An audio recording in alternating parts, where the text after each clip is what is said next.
Guys and welcome back to our channel. നമ്മളിന്ന് ചെയ്യാൻ പോകുന്നത് ഫ്രിൽഡ് ആയിട്ടുള്ള സ്കേർട്ടാണ്. അപ്പോൾ അത് സർക്കുലർ സ്കേർട്ടായിട്ടാണ് ചെയ്തിട്ടിരിക്കുന്നത് കേട്ടോ. അപ്പോൾ നമുക്ക് നേരെ വീഡിയോയിലോട്ട് പോവാം. 3 മീറ്റർ ഷിഫോണിൻ്റെ മെറ്റീരിയലാണ് എടുത്തിരിക്കുന്നത്. അതേപോലെ 1.5 മീറ്റർ ക്രേപ്പിൻ്റെ ലൈനിങ് എടുത്തിട്ടുണ്ട്. മെയിൻ ക്ലോത്തിനെ 4 ആക്കി മടക്കി വെച്ചിരിക്കുകയാണ്. നമ്മളുടെ ഇലാസ്റ്റിക് വേസ്റ്റ് ആണ് കൊടുക്കുന്നത്. അപ്പോൾ നമുക്ക് ഇന്നർ സർക്കിൾ മെഷർ ചെയ്യാം. ആദ്യം നമ്മുടെ വേസ്റ്റ് മെഷർ ചെയ്യാം. എനിക്ക് 27 ഇഞ്ചാണ് കിട്ടിയിരിക്കുന്നത്. അതിനെ 6.28 കൊണ്ട് ഡിവൈഡ് ചെയ്യാം. അപ്പോൾ 4.299 എന്നുള്ള ഒരു നമ്പറാവും കിട്ടുക. അതിന് ഞാൻ റൗണ്ട് ചെയ്തിട്ട് 4.5 ഇഞ്ചായിട്ട് എടുത്തിട്ടുണ്ട്. അതിൻ്റെ കൂടെ എക്സ്ട്രാ ഒരു 2 ഇഞ്ച് ആഡ് ചെയ്ത് കൊടുക്കുകയാണ്. അങ്ങനെയാണ് 6.5 ഇഞ്ച് കിട്ടുന്നത്. കാരണം നമുക്ക് വേസ്റ്റിൽ ഇലാസ്റ്റിക് വെക്കുന്നതോടാണ് നമുക്ക് ഇത്രയും കൂടുതൽ എടുക്കേണ്ടി വരും. ഇനി നമുക്ക് ഔട്ടർ സർക്കിൾ മാർക്ക് ചെയ്ത് കൊടുക്കണം. അപ്പോൾ അതിനായിട്ട് നമ്മൾ 6.5 ഇഞ്ചിൻ്റെ കൂടെ ഒരു 18 ഇഞ്ച് ആഡ് ചെയ്ത് കൊടുക്കണം. 18 ഇഞ്ച് ആഡ് ചെയ്ത് കൊടുക്കുകയാണ്. അങ്ങനെ 24.5 ഇഞ്ചാണ് നമുക്ക് കിട്ടുന്നത്. അതേ കറക്റ്റ് ആ കോർണറിന്ന് മാർക്ക് ചെയ്ത് കൊടുക്കുക. നമ്മൾ ഇന്നർ സർക്കിൾ എങ്ങനെയാണ് ചെയ്തത് അതേപോലെ മാർക്ക് ചെയ്ത് കൊടുക്കുക. ഇനി നമുക്കിതൊന്ന് കട്ട് ചെയ്തിട്ട് മാറ്റാം. അപ്പോൾ അതേ നമുക്ക് 2 ഹാഫ് സർക്കിൾസ് കിട്ടും. ബാക്കി വന്ന ക്ലോത്തിനെ കറക്റ്റ് സ്ക്വയർ ആക്കിയിട്ടൊന്ന് കട്ട് ചെയ്ത് മാറ്റുന്നുണ്ട്. അപ്പോൾ ഇതേ ഇതൊരു 4 ആക്കി മടക്കി വെച്ചിരിക്കുക കേട്ടോ. അപ്പോൾ അത് 3 മീറ്ററാണ് ഇതിൻ്റെ ലെങ്ത്ത് വരുന്നത്. അതുപോലെ ഇതിൻ്റെ വിഡ്ത്ത് വരുന്നത് 24 ഇഞ്ച് ഉണ്ട്. അപ്പോൾ അതിന് കറക്റ്റ് സെൻറ്ററിലാക്കിയിട്ട് 12 ഇഞ്ച് 12 ഇഞ്ചിൻ്റെ പീസുകളാക്കാൻ പോവാണ്. കറക്റ്റ് സെൻറ്ററിലൂടെ ഒന്ന് കട്ട് ചെയ്ത് മാറ്റാം. ഇത് നമ്മൾ ഫ്രിൽസ് വെച്ച് കൊടുക്കാൻ വേണ്ടിയിട്ടാണ് എടുക്കുന്നത്. അതുകൊണ്ടാണ് 3 മീറ്ററിന് എടുത്തത്. അപ്പോൾ ഇത് 2 ആയിട്ട് കട്ട് ചെയ്തു. ലൈനിങ് കട്ട് ചെയ്യണം. അപ്പോൾ ലൈനിങ്ങിനെ 4 ആക്കി മടക്കി വെച്ചിരിക്കുകയാണ്. അപ്പോൾ ഞാനിവിടെ ഭയങ്കര ഒരു സൂത്രപ്പണിയാണ് ഉപയോഗിക്കുന്നത്. നിങ്ങൾക്ക് എല്ലാത്തിലും നമുക്കിത് ചെയ്യാൻ പറ്റില്ല കേട്ടോ. അപ്പോൾ ഇങ്ങനത്തെ ഫ്ലോയി ആയിട്ടുള്ള ഡ്രസ്സൊക്കെ ആകുമ്പോൾ വേണമെങ്കിൽ ലൈനിങ്ങിന് നമുക്കിങ്ങനെ ചെയ്യാം. പക്ഷേ എല്ലാത്തിലും നമുക്ക് ഈ ഒരു മെത്തേഡ് പറ്റില്ല. അപ്പോൾ നോർമലായിട്ട് നമ്മൾ ലൈനിങ് കട്ട് ചെയ്യുകയാണെങ്കിൽ അത്രയും കർവ് വരുന്നുണ്ട്. ഇപ്പോൾ നേരത്തെ കാണിച്ചില്ലേ അത്രയും കർവ് വരുന്നുണ്ട്. അപ്പോൾ ഞാൻ എന്താ ചെയ്യുന്നത്, ഇത് കുറച്ച് വലിച്ച് പിടിച്ചിട്ട് അതിൻ്റെ കർവിനെ കുറച്ച് കുറച്ചിട്ട് ഇങ്ങനെ വെച്ച് കൊടുക്കുകയാണ്. എന്നിട്ട് ലൈനിങ് ഒന്ന് മാർക്ക് ചെയ്തിട്ടെടുക്കുക. ലൈനിങ്ങിൽ മാർക്ക് ചെയ്തിട്ടെടുക്കുക. അപ്പോൾ നമുക്ക് കുറച്ച് കർവേ വരുന്നുള്ളൂ. അല്ല സാധാരണ നമ്മൾ മാർക്ക് ചെയ്ത് കട്ട് ചെയ്യുമ്പോൾ ഒരുപാട് കർവ് വരും. നമുക്ക് ലൈനിങ് അത്ര തികയില്ല. അപ്പോൾ ഇതൊരു ഈസി മെത്തേഡാണ്. പക്ഷെ എല്ലാത്തിലും ഇത് നമുക്ക് അപ്ലൈ ചെയ്യാൻ പറ്റില്ല. ഇങ്ങനത്തെ ഡ്രസ്സിൽ മാത്രമേ സ്കേർട്ടിൽ മാത്രമേ നമുക്ക് ചെയ്യാൻ പറ്റുള്ളൂ. ഇത് ചെറിയ സ്കേർട്ടാണല്ലോ, അതുകൊണ്ടാണ് ഇത് അപ്ലൈ ചെയ്യുന്നത്. ഓക്കെ, ഈ ഒരു മെത്തേഡ് ഇത് ഞാൻ കണ്ടുപിടിച്ച മെത്തേഡാണ്. ഇത് ഈസി ആയിട്ടുള്ളൊരു സംഭവമാണ് കേട്ടോ. 1.5 മീറ്റർ കൊണ്ട് ഒപ്പിക്കണം. അതുകൊണ്ടാണ് ഞാൻ ഇങ്ങനെയൊക്കെ ചെയ്തത് കേട്ടോ. പക്ഷെ നിങ്ങളുടെ കയ്യിൽ ലൈനിങ് ഉണ്ടെങ്കിൽ അതേപോലെ തന്നെ ഉപയോഗിക്കാം. നമ്മൾ നേരത്തെ ചെയ്ത അതേ ഇന്നർ സർക്കിൾ ഔട്ടർ സർക്കിളൊക്കെ മാർക്ക് ചെയ്ത് കട്ട് ചെയ്തിട്ട് തന്നെ ഉപയോഗിക്കാം കേട്ടോ. ഇത് നമ്മൾ നേരത്തെ കട്ട് ചെയ്ത് വെച്ചിട്ടുള്ള 3 മീറ്ററിൻ്റെ ക്ലോത്താണിത്. ഇതിൻ്റെ ഒരു സൈഡ് അടിവശം നമ്മൾ ഡബിൾ ഫോൾഡ് ചെയ്തിട്ടെടുക്കാം. അല്ലെങ്കിൽ നമ്മൾ റോളർ ഹെം ചെയ്തിട്ടെടുക്കാം. അപ്പോൾ ഞാൻ ഇവിടെ റോൾഡ് ഹെമ്മാണ് ചെയ്യുന്നത്. 2 ക്ലോത്തിൻ്റെയും അടിവശം റോൾഡ് ഹെം ചെയ്തിട്ടെടുക്കാം.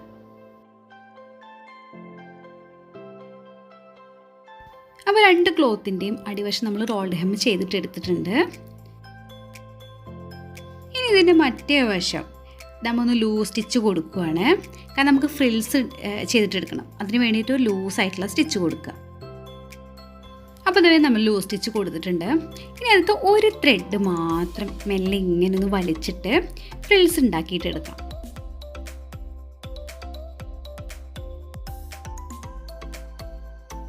ഞാൻ ഇത് ഫ്രിൽസ് ഇവിടെ റെഡിയാക്കി വെച്ചിട്ടുണ്ട്. പക്ഷേ ഇത് കുറച്ച് തിക്കായിട്ടാണ് ഇരിക്കുന്നത്. പക്ഷേ ഇത്രയും തിക്നെസ് നമുക്ക് സ്കേർട്ടിൻ്റെ അടിയിൽ വെച്ച് തയ്ക്കുമ്പോൾ കിട്ടില്ല. കാരണം എത്രയാണോ സർക്കുലർ വരുന്നത് അതിനനുസരിച്ച് നമുക്ക് ലൂസൊക്കെ ആക്കിയിട്ട് ഈ ഒരു ഫ്രിൽസ് വെച്ച് കൊടുക്കാം. അപ്പോൾ സ്കേർട്ടിൻ്റെ അടിയിൽ വെച്ചപ്പോൾ ഉണ്ടല്ലോ നമ്മൾ ഫ്രിൽസ് കണ്ടില്ലേ, അത്രേ കിട്ടിയുള്ളൂ കേട്ടോ. അപ്പോൾ ഒരു 4-5 മീറ്റർ ഒക്കെ എടുക്കുകയാണെങ്കിൽ നല്ല തിക്കായിട്ടുള്ള ഫ്രിൽസ് തന്നെ കിട്ടും. ഇനി ഇതേ നമുക്ക് ഫ്രിൽസിൻ്റെ നല്ല ഭാഗവും നമ്മുടെ സ്കേർട്ടിൻ്റെ നല്ല ഭാഗവും വെച്ചിട്ട് ഒന്ന് സ്റ്റിച്ച് ചെയ്തെടുക്കാം. അപ്പോൾ നമ്മൾ സ്കേർട്ടിൻ്റെ അടിയിൽ ഫ്രിൽസ് വെച്ച് കൊടുത്തു. ഇനി നമുക്ക് ലൈനിങ് കൂടെ ഒന്ന് അറ്റാച്ച് ചെയ്തിട്ടെടുക്കണം. അതേ ലൈനിങ്ങിൻ്റെ അടിവശം ഒന്ന് ഡബിൾ ഫോൾഡ് ചെയ്ത് സ്റ്റിച്ച് ചെയ്യാം. എന്നിട്ടിതേ നമ്മുടെ സ്കേർട്ടിൻ്റെ വേസ്റ്റും അതേപോലെ ലൈനിങ്ങിൻ്റെ വേസ്റ്റും വെച്ചിട്ട് എഡ്ജ് വശം ഒന്ന് സ്റ്റിച്ച് ചെയ്തെടുക്കാം. അപ്പോൾ നമ്മൾ ലൈനിങ് ഒക്കെ അറ്റാച്ച് ചെയ്തു. ബാക്ക് വശം കൂടെ ഇതേപോലെ ചെയ്തിട്ടെടുക്കുക സ്കേർട്ടിൻ്റെ. അപ്പോൾ അതേ 2 വശം നമ്മൾ ചെയ്തിട്ടെടുത്തിട്ടുണ്ട്. ഇനി നമുക്ക് സൈഡ്സൊക്കെ ഒന്ന് സ്റ്റിച്ച് ചെയ്യണം. വേണമെങ്കിൽ അത് ഒരുമിച്ച് തന്നെ ചേർത്ത് സ്റ്റിച്ച് ചെയ്യുക. അപ്പോൾ ഞാൻ എങ്ങനെ ചെയ്യണമെന്ന് വെച്ചാൽ ആദ്യം മെയിൻ ക്ലോത്തുകൾ തമ്മിൽ സ്റ്റിച്ച് ചെയ്യും സൈഡിൽ, പിന്നെ നമ്മൾ ലൈനിങ് കൂട്ടിയിട്ട് സ്റ്റിച്ച് ചെയ്യും. ലൈനിങ് മാത്രം ഇങ്ങനെ സ്റ്റിച്ച് ചെയ്തിട്ടെടുക്കുക. അപ്പോൾ എന്ന് വെച്ചാൽ നമുക്ക് ഫ്രീ ആയിട്ട് ലൈനിങ്ങിൻ്റെ ഉള്ളിൽ കിടന്നോളും, ഫ്രീ ആയിട്ട് നമ്മുടെ മെയിൻ ക്ലോത്ത് മേലേയും കിടന്നോളും. വേണമെങ്കിൽ രണ്ടും ഒരുമിച്ച് ചെയ്യാം, പക്ഷേ ഇങ്ങനെ ചെയ്യുന്നതായിരിക്കും കുറച്ചുകൂടെ നല്ലത്. ലൈനിങ്ങുകൾ തമ്മിൽ ചെയ്യുക, അതേപോലെ തന്നെ മെയിൻ ക്ലോത്തുകൾ തമ്മിൽ ചെയ്യുക. 2 സൈഡും ചെയ്തിട്ടെടുക്കാം.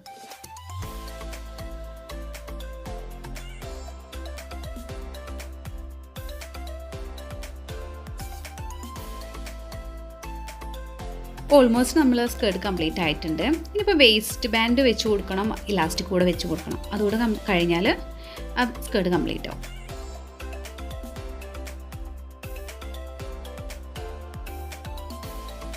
നമുക്ക് വേസ്റ്റ് ബാൻഡ് വെച്ച് കൊടുക്കണം. അതിനായിട്ട് 2 മെയിൻ ക്ലോത്ത് എടുത്തിട്ടുണ്ട്. 3 ഇഞ്ചാണ് ഇതിൻ്റെ വീതി എടുത്തിരിക്കുന്നത്. പിന്നെ 2 ലൈനിങ് എടുത്തിട്ടുണ്ട്. എന്നിട്ട് മെയിൻ ക്ലോത്തിൻ്റെ മേലെ ലൈനിങ് കയറ്റി വെച്ച് കൊടുക്കുന്നുണ്ട്. എന്നിട്ട് കണ്ടില്ലേ, ഇതേപോലെ തന്നെ മെയിൻ ക്ലോത്തും ഒരുമിച്ച് വരുന്ന രീതിയിലേക്ക് ഇത് ഇങ്ങനെ വെച്ച് കൊടുക്കുക. എന്നിട്ട് എഡ്ജ് വശം സ്റ്റിച്ച് ചെയ്തെടുക്കുക ചെയ്യുന്നത്.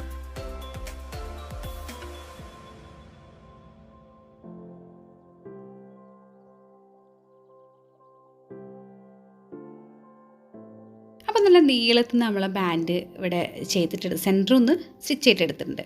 ഈ 2 എഡ്ജ് വശം കൂടെ ഒന്ന് സ്റ്റിച്ച് ചെയ്തെടുക്കുക. കാരണം ഇതിങ്ങനെ ഒഴുകി പോണ തുണിയായതുകൊണ്ടാണ് 2 എഡ്ജ് വശം കൂടെ സ്റ്റിച്ച് ചെയ്തെടുക്കാം. അപ്പോൾ ഇതേ 2 എഡ്ജ് വശം കൂടെ സ്റ്റിച്ച് ചെയ്തെടുത്തിട്ടുണ്ട്. ഇനി നമുക്ക് വേസ്റ്റിലേക്ക് വെച്ച് കൊടുക്കാം. അതിനായിട്ട് ഇതേ നമ്മുടെ ഈ ഒരു ഭാഗം ഉണ്ടല്ലോ, ചേർത്തിട്ടുള്ള ഭാഗം, നമ്മൾ സ്റ്റിച്ച് ചെയ്തിട്ട് വേസ്റ്റ് ബാൻഡ്സ് തമ്മിൽ ചേർത്തിട്ടുള്ള ആ ഭാഗവും, അതേപോലെ നമ്മുടെ സ്കേർട്ടിൻ്റെ സൈഡ് സ്റ്റിച്ച് ചെയ്തിട്ടുള്ള ആ ഭാഗത്തു നിന്ന് തുടങ്ങിയിട്ട് എഡ്ജിലൂടെ വേസ്റ്റിൻ്റെ അവിടെ ബാൻഡ് വെച്ചിട്ട് എഡ്ജിലൂടെ സ്റ്റിച്ച് കൊടുക്കുക. അപ്പോൾ ഫ്രണ്ടിൽ ചെയ്ത് അതേപോലെ തന്നെ ബാക്കിലും ചെയ്തിട്ട് ആ ഒരു ബാൻഡ് ഒന്ന് അറ്റാച്ച് ചെയ്തിട്ടെടുക്കുക.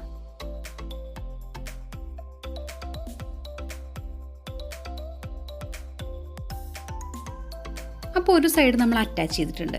അപ്പോൾ അതേ കുറച്ച് ബാക്കി വരുന്നുണ്ട്. ആ ബാക്കി വരുന്ന ഭാഗം അതേ ഇങ്ങനെ പിടിച്ചിട്ട് ഒന്ന് ആ ബാൻഡിൽ മാത്രം ഒന്ന് സ്റ്റിച്ച് ചെയ്തെടുക്കുക. ബാൻഡ് ഇങ്ങനെ പിടിക്കുക. എന്നിട്ട് ഇതേ ആ എഡ്ജ് വശം മാത്രം സ്റ്റിച്ച് ചെയ്ത് ബാക്കി ഭാഗം അങ്ങ് കട്ട് ചെയ്തിട്ട് കളയാം. അപ്പോൾ നമ്മൾ കട്ട് ചെയ്ത് മാറ്റിയിട്ടുണ്ട്. ഇനി ഇതേ ഇങ്ങനെ ഒന്ന് പിടിക്കുവാണ്. ഇനി ഈ ബാൻഡിൻ്റെ ഒരു എഡ്ജ് വശം നമ്മൾ സ്റ്റിച്ച് ചെയ്തിട്ടുള്ളൂ, അറ്റാച്ച് ചെയ്തുള്ളൂ. മറ്റേ എഡ്ജ് വശം കൂടെ നമുക്ക് അറ്റാച്ച് ചെയ്തിട്ട് എടുക്കണം. അപ്പോൾ ഇതൊന്ന് ഡബിൾ ഫോൾഡ് ചെയ്യാം.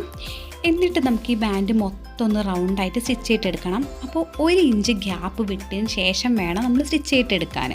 1 ഇഞ്ച് ഗ്യാപ്പ് ഇടുക, ബാക്കിയെല്ലാം റൗണ്ടായിട്ട് സ്റ്റിച്ച് ചെയ്തെടുക്കും. അപ്പോൾ നമ്മൾ ഡബിൾ ഫോൾഡ് ചെയ്ത് സ്റ്റിച്ച് ചെയ്തെടുത്തിട്ടുണ്ട്. അപ്പോൾ നമ്മുടെ ഞാൻ പറഞ്ഞ പോലെ തന്നെ ഒരു കുറച്ച് ഗ്യാപ്പ് വിട്ടിട്ടുണ്ട്, 1 ഇഞ്ചോളം ഗ്യാപ്പ് വിട്ടിട്ടുണ്ട്. നമുക്ക് ഇലാസ്റ്റിക് അറ്റാച്ച് ചെയ്യാൻ വേണ്ടിയിട്ടാണ് ആ ഗ്യാപ്പ് ഇടാൻ പറഞ്ഞത്. അപ്പോൾ ഞാൻ വേസ്റ്റിൽ ചുറ്റിയിട്ട് ഇലാസ്റ്റിക് എടുത്തിട്ടുണ്ട്. ഇനി നമുക്ക് ആ ഗ്യാപ്പിലൂടെ ഈ ഇലാസ്റ്റിക് ഒന്ന് ഇട്ട് കൊടുക്കാം. അപ്പോൾ ഇലാസ്റ്റിക് ഇട്ട് കൊടുത്തു. ഇനി ഇലാസ്റ്റിക്കുകൾ ഒന്ന് തമ്മിൽ സ്റ്റിച്ച് ചെയ്യാം. എന്നിട്ട് ഇലാസ്റ്റിക് ഉള്ളിലോട്ടാക്കിയിട്ട് ആ ഗ്യാപ്പും കൂടെ സ്റ്റിച്ച് ചെയ്തിട്ടെടുക്കാം.